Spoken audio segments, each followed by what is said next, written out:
Salut à tous, c'est Nathan et aujourd'hui on se retrouve pour une nouvelle vidéo où je vous donne mon avis sur l'iPhone 5S que j'ai eu donc avant-hier par un ami qui a pu l'avoir un peu avant.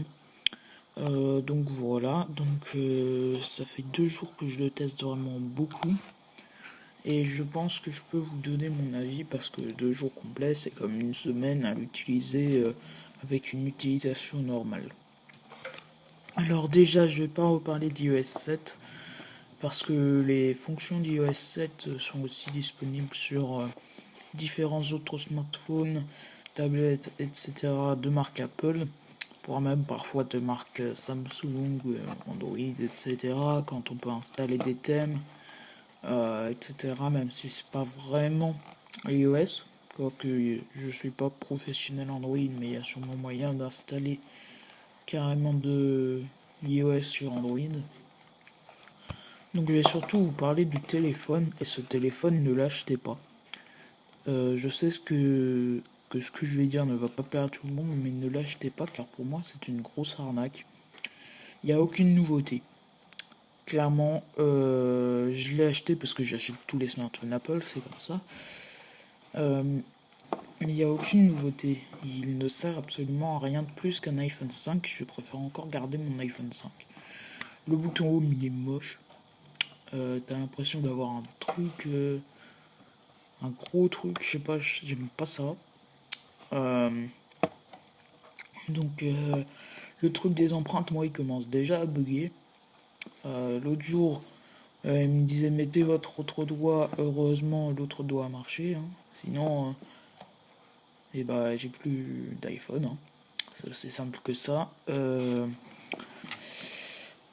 Ça ne sert absolument à rien. La couleur or, la couleur dans laquelle je l'ai, parce que enfin je l'ai 2 fois en fait. Je l'ai en couleur or et en couleur blanche, enfin gris, enfin un peu comme le 5 quoi.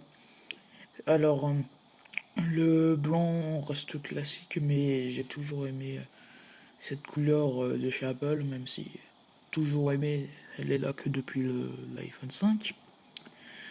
Et pour le gold, c'est très joli, mais payer 50 € de plus encore que l'iPhone 5 neuf, je pense pas que ça en vaut le coup. Donc ensuite, pour les performances, certes il est rapide, mais franchement, sur la même connexion que l'iPhone 5, on voit pas du tout la différence. C'est-à-dire, certes, il a une puce hyper puissante, mais si vous êtes sur le même réseau Wi-Fi, ça se verra vraiment très peu. Après, certes, il y aura la 4G, mais bon, sur mon iPhone 5, je suis chez Bouygues Telecom, donc j'ai la 4G également française, et en 4G, les deux smartphones sont comme en Wi-Fi à peu près égaux, avec la même 4G. Donc pour moi, il n'y a pas d'énormes nouveautés sur l'iPhone 5S. Le reste des nouveautés, ça vient avec l'iOS 7, comme par exemple les nouvelles icônes, tout ça, c'est pas sur l'iPhone 5S, c'est avec iOS 7, et ça, vous pouvez très bien l'installer sur votre iPhone 4 par exemple, ou je ne sais quel vieil appareil. À partir du 4, même les iPads, les iPods, si vraiment vous achetez ça pour l'iOS 7, à la limite, achetez un iPod Touch 5G, qui lui aussi est très joli, ou alors un iPhone 5, ça vous coûtera toujours moins cher, ou même le 5C, que j'ai également, et dont je vous donnerai mon avis également très très bientôt. Mais en tout cas, je trouve que c'est de la pure arnaque cet iPhone, il n'y a strictement aucune nouveauté. Et payer un iPhone à ce prix-là, juste parce qu'il est joli, ça a strictement aucune logique.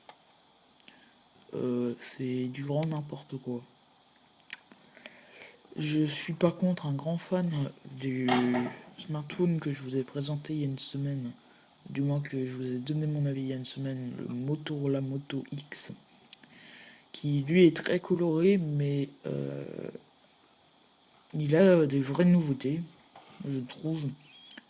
et c'est la différence par rapport à l'iPhone 5 et à l'iPhone 5S pardon, et à l'iPhone 5C qui n'ont strictement rien de nouveau à mon goût.